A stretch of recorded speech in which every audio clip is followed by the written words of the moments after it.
Assalamualaikum warahmatullahi wabarakatuh. Di video kali ini, kami dari kelompok investasi Wawinia Depa dan Sonia Belen akan menyampaikan materi tentang sejarah akuntansi keuangan perusahaan syariah. Baiklah, langsung saja ke materi yang pertama, yaitu perkembangan akuntansi. Akuntansi pada dasarnya adalah media pencatatan sekaligus penghitungan aktivitas ekonomi, termasuk ragam transaksinya sampai menjadi laporan keuangan yang berguna dalam pengambilan keputusan ekonomi. Selanjutnya, perkembangan akuntansi keuangan syariah. Sejarah lahirnya ilmu akuntansi syariah tidak terlepas dari perkembangan Islam. Kewajiban mencatat transaksi non-tunai, Quran Surah Al-Baqarah ayat 282, mendorong umat Islam peduli terhadap pencatatan dan menimbulkan tradisi pencatatan di kalangan umat, serta merupakan salah satu faktor yang mendorong kerjasama. Selanjutnya, sejarah akuntansi keuangan syariah. Yang pertama, di masa Rasulullah dan Khulafaur Rasyidin. Potret sejarah akuntansi syariah ini adalah di masa hijrahnya Rasulullah dari Makkah ke Madinah tahun 622 Masehi atau 1 Hijriah.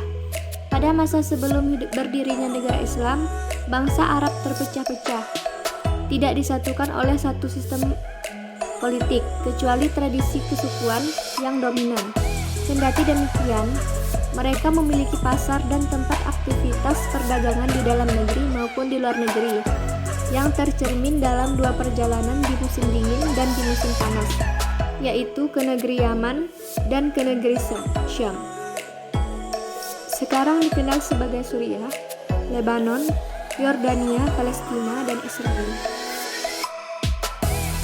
Yang kedua, di masa Bani Umayyah. Pada masa Khalifah Walid bin Abdul Malik, di era Umayyah mulai diperkenalkan catatan atau register yang terjilid dan tidak terpisah seperti sebelumnya. Evolusi pengelolaan buku akuntansi mencapai tingkat tertinggi pada masa Khalifah Umar bin Abdul Aziz. Pada masa itu, sistem pembukuan telah menggunakan model jaridah, daftar al-yaumiyah, daftar atau jihad, dan daftar atau at-tahwilat.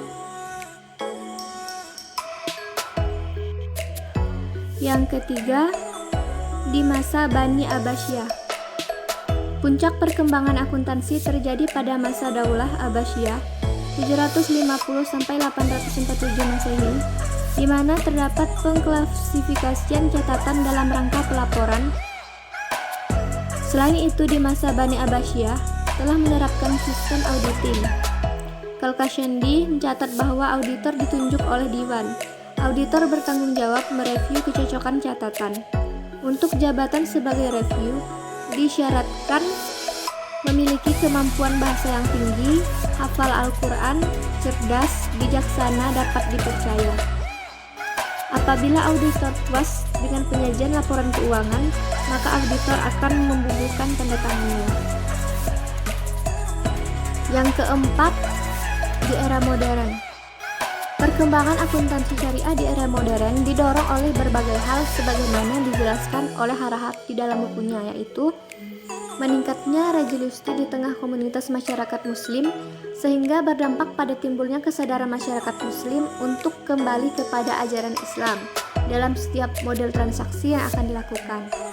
Meningkatnya tuntutan kepada etika dan tanggung jawab sosial yang selama ini terkesan diabaikan dalam pencatatan akuntansi konvensional, dan semakin lambatnya akuntansi konvensional mengantisipasi tuntutan masyarakat yang menginginkan penerapan nilai keadilan, kebenaran, dan kejujuran dalam setiap pencatatan.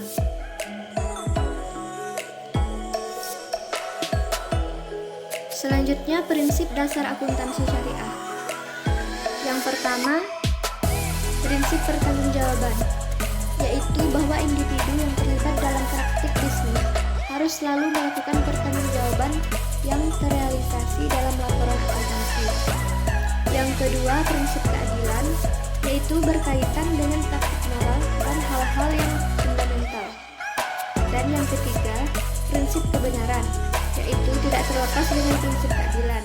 Kebenaran yang dimaksud adalah kebenaran yang terdapat di dalam Al-Quran, artinya pembuatan akuntansi tidak didasarkan pada hawa nafsu semata. Kebangkitan baru dalam akuntansi syariah. Yang pertama, kebangkitan akuntansi Islam dalam bidang riset. Yang kedua, kebangkitan akuntansi Islam dalam bidang pembukuan. Yang ketiga, kebangkitan akuntansi Islam di sekolah-sekolah dan perguruan tinggi.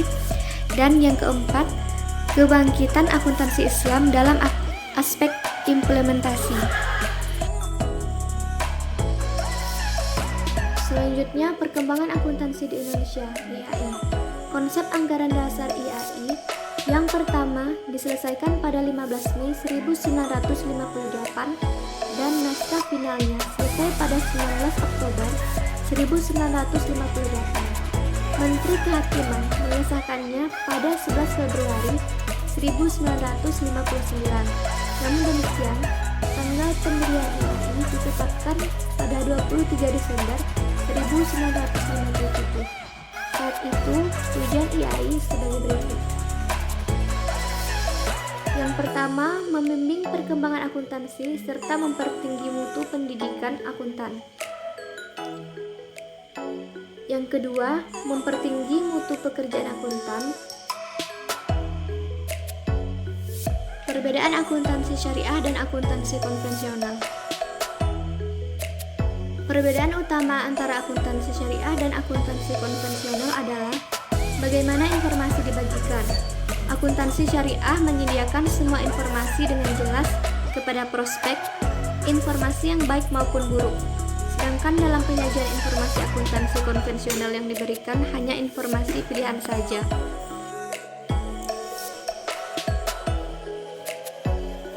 Perbedaan akuntansi dan akuntansi konvensional. Yang pertama, akuntansi syariah. Konsep modal pokok dalam syariah berdasarkan nilai tukar yang berlaku. Barang-barang pokok dibagi menjadi harta berupa uang kas dan harta berupa barang atau stok. Materi selanjutnya adalah perbedaan akuntansi syariah dan akuntansi konvensional, yaitu akuntansi konvensional. Yang pertama, konsep modal pokok atau kapital belum ditentukan. Yang kedua, modal terbagi dua, yaitu modal tetap dan modal yang beredar. Yang ketiga, mempraktikkan teori pencadangan dan ketelitian. Yang keempat, mengenyampingkan laba yang bersifat mungkin. Yang kelima, menerapkan prinsip laba universal. Yang keenam, laba hanya ada ketika adanya jual beli. Selanjutnya adalah persamaan akuntansi syariah dan akuntansi konvensional. Yang pertama, prinsip pemisahan jaminan keuangan dengan prinsip unit ekonomi. Yang kedua, prinsip penahunan atau hauliyah dengan prinsip periode waktu atau tahun pembukuan keuangan. Yang ketiga, prinsip pembukuan langsung dengan pencatatan bertanggal. Yang keempat, prinsip kesaksian dalam pembukuan dengan prinsip penentuan barang. Yang kelima, prinsip perbandingan mukabalah dengan prinsip perbandingan income dengan cost atau biaya. Yang keenam, prinsip kontinuitas istimrariyah dengan kesinambungan perusahaan. Yang ketujuh, prinsip keterangan atau idah dengan penjelasan atau pemberitahuan. Yang selanjutnya, poin-poin revisi PSAK Syariah 2015. Yang pertama, penyesuaian definisi nilai wajar pada PSAK 103 akuntansi salam. PSAK 104 akuntansi istisna dan PSAK 107 akuntansi ijarah. Sebelum revisi, nilai wajar didefinisikan sebagai berikut.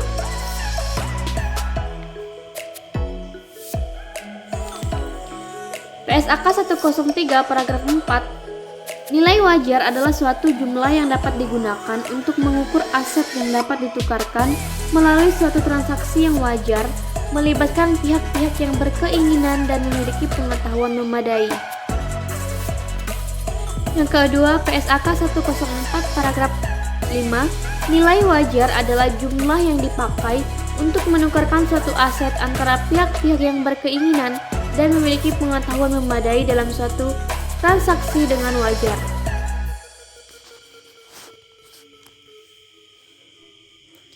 PSAK 107 paragraf 5, nilai wajar adalah jumlah yang dipakai untuk menukarkan suatu aset antara pihak-pihak yang berkeinginan dan memiliki pengetahuan memadai dalam suatu transaksi dengan wajar. Arm's length transaction. Pada revisian 2015, nilai wajar didefinisikan sebagai harga yang akan diterima untuk menjual suatu aset dalam transaksi teratur antara pelaku pasar pada tanggal pengukuran. Pencabutan PSAK 59. PSAK 59, akuntansi perbankan syariah yang telah disahkan pada tahun 2009, mengatur perlakuan akuntansi, baik itu pengakuan, pengukuran, penyajian, dan pengungkapan. Transaksi khusus yang berkaitan dengan aktivitas bank syariah, termasuk prinsip mudarobah, musyarakah, murabahah, salam istisna ijaroh, penyisihan kerugian aset produktif, wadiah, qard, syaf, dan kegiatan bank syariah berbasis imbalan. Dalam perkembangannya, pengaturan akuntansi di dalam PSAK 59 ini sudah diatur di PSAK lain, baik di dalam PSAK non-syariah maupun PSAK syariah, mulai dari PSAK 101,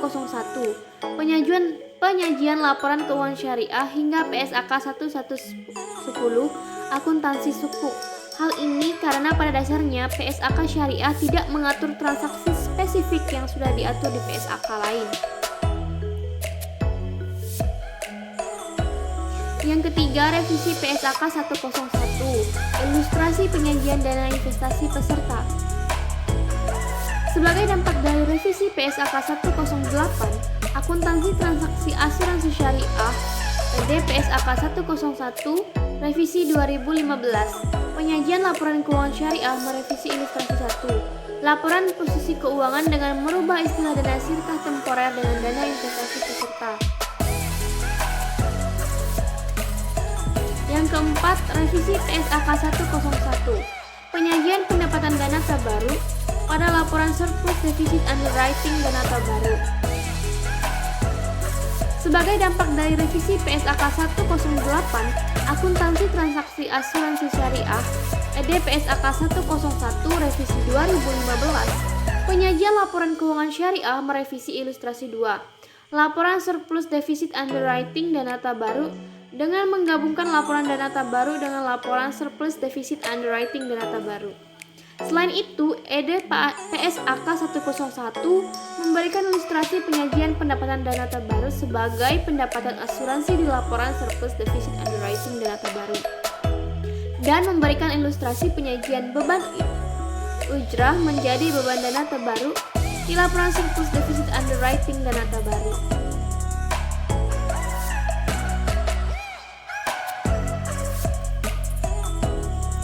Revisi PSAK 108. Yang pertama, kontribusi peserta. PSAK 108 revisi 2015, akuntansi transaksi asuransi syariah memberikan pengaturan bahwa kontribusi peserta diakui sebagai pendapatan dana tabaru sesuai jangka waktu akad yang mendasarinya. Yang kedua, wakalah. Dalam PSAK 108 tahun 2009, dana investasi wakalah yang telah diinvestasikan dicatat secara off balance sheet. Sementara dana investasi mudarobah dan dana investasi mudarobah musyarakah dicatat secara on balance sheet. Kondisi ini menjadi perhatian dari sebagian pihak disebabkan jumlah dana investasi peserta yang dikelola entitas asuransi syariah sebagian on balance sheet dan sebagian off balance sheet tidak dapat dibandingkan dengan jumlah dana investasi peserta yang dikelola entitas asuransi konvensional seluruhnya on balance sheet. Oleh karena itu, PSAK 108 revisi 2015 memberikan pengaturan bahwa bagian pembayaran dari peserta untuk investasi yang menggunakan akad investasi wakalah dicatat sebagai dana investasi wakalah di laporan posisi keuangan. Penyisihan teknis. DPSAK 108 memberikan pengaturan terkait penyisihan teknis untuk akad asuransi jangka panjang. Penyisihan teknis untuk akad asuransi jangka panjang memperhitungkan manfaat polis masa depan yang mencerminkan estimasi pembayaran seluruh manfaat yang dijanjikan dan penerimaan kontribusi peserta di masa depan dengan mempertimbangkan estimasi tingkat imbal hasil investasi dana terbaru. Estimasi pembayaran biaya di masa depan tidak termasuk dalam komponen membentuk manfaat polis masa depan disebabkan penyisihan teknis dilakukan atas dana terbaru. Sementara pembayaran biaya merupakan kewajiban entitas pengelola, bukan dana terbaru. Tes kecakapan hukum. Tes kecukupan atas penyisihan teknis. Pada PSAK konvensional, perusahaan asuransi diwajibkan melakukan tes kecukupan atas liabilitas (liability adequacy test). DPSAK 108 kini memberikan pengaturan agar tes kecukupan dilakukan terhadap penyisihan teknis yang dibentuk dengan menggunakan estimasi paling kini atas arus kas masa depan berdasarkan akad asuransi syariah. Ketika terjadi kekurangan maka diakui sebagai dana terbaru.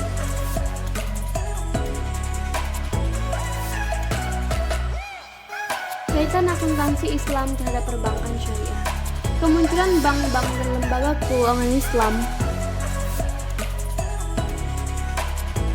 sebagai organisasi yang relatif baru menimbulkan dorongan bagi para pakar akuntansi untuk mencari dasar bagi penerapan dan pengembangan standar akuntansi yang berbeda dengan standar akuntansi bank dan lembaga keuangan konvensional seperti yang dikenal selama ini.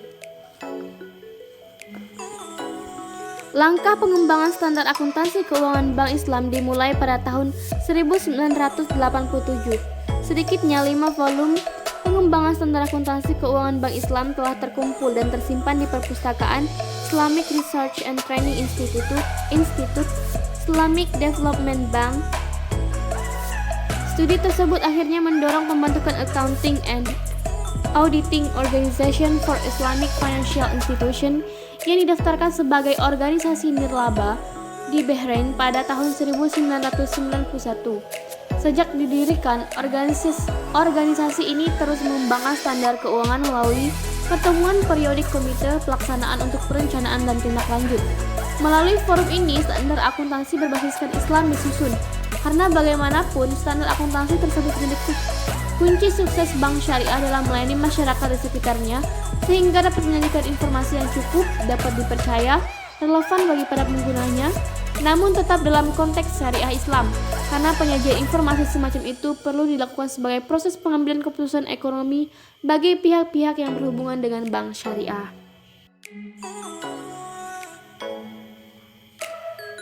Sekian materi yang dapat kami sampaikan mengenai sejarah akuntansi keuangan perusahaan syariah. Saya Lawinia Depa dan rekan saya Sonia Belen mengucapkan terima kasih.